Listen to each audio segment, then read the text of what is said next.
Weren't you going to act at one point in Manchester by the Sea? I was going to direct it. So, you know, you talk about those seismic decisions that you make. You know, I think the smartest thing I did as a producer was replacing myself. So, but it was really clear once I read it.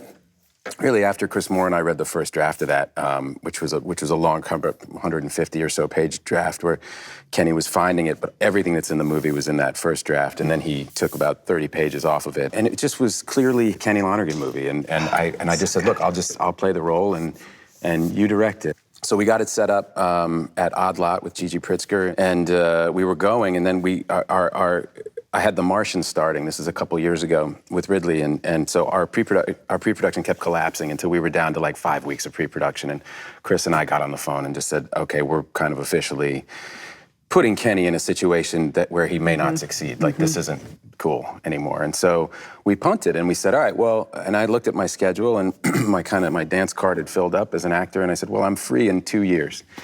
and I'd been talking to Casey the whole time, and so had Kenny, because Casey and I did one of Kenny's plays in London in 2002. So we were all friends from that experience, and Casey is, I think, one of the most spectacular actors around, and is also like a little brother to me. I grew up with him, and I said, okay, well, I will give this role up because the role was so good. I said, I will give this role up. And I'd like, you know, John Krasinski and I had gone to Kenny with the idea. It was like, we'd built the whole thing. It was on the 5-yard line. And I'm like, oh my God. I said, but I will give it up to Casey, and he's the only person. But if not, we'll do it in 2 years when my schedule clears up. And Casey read it, and, you know, had been reading drafts and jumped on the idea and loved it. I guess you don't know this, but I really kept in touch with Joe. It's been kind of weird for me not seeing Patrick. Oh, okay. I didn't know. If you could see him if you want. Could we ever have lunch? You mean us, you and me? Yeah.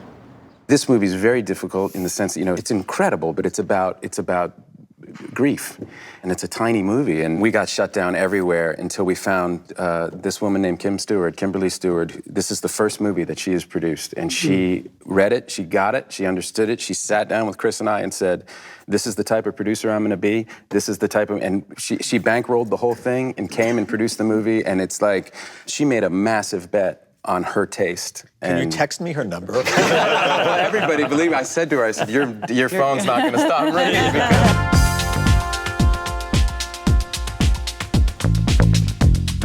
What's been your best day as a producer? I would say, for me, definitely the best day was when we went to Sundance and screened the movie, and I was sitting there with my wife, and Matt Rosengarten, who's Kenny's, he's Kenny's lawyer. Yeah. And the last time I'd seen Matt was, he was deposing me.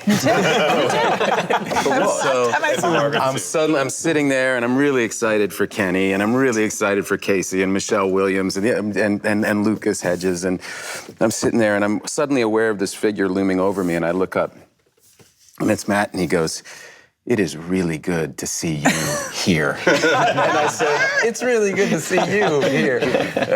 And then we screened the movie, and it was a huge triumph, and we sold it that night to Amazon with this huge sale, and it was just a really wonderful kind of, you know, completing a circle and kind of getting, you know, everything was right with the Force again. Are you going to direct at some point? Yes, I am. It's funny. I was going to direct this, and then Krasinski and I went and we wrote Promised Land, which is a little, and then I couldn't direct that, and Gus came in and directed it, and so I keep giving away these good directing jobs, but I am definitely going to direct. So he's going to do the next Bourne, I guess.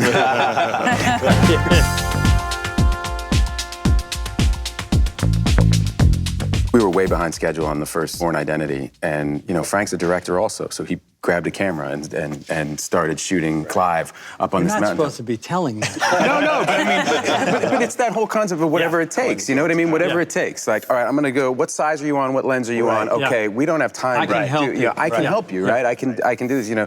I'm a writer also, so it's, you know, it's all right, well, here, well, let me, you know, and some of it comes out of the character. Some of it just comes out of having made movies for so long. When really you know just the the when you know battlefield the of camera, ideas. that helps a lot too, for sure. It's a problem, so. Hi, everybody. This is Matt Damon. Thanks for watching. Be sure to subscribe to The Hollywood Reporter for more videos.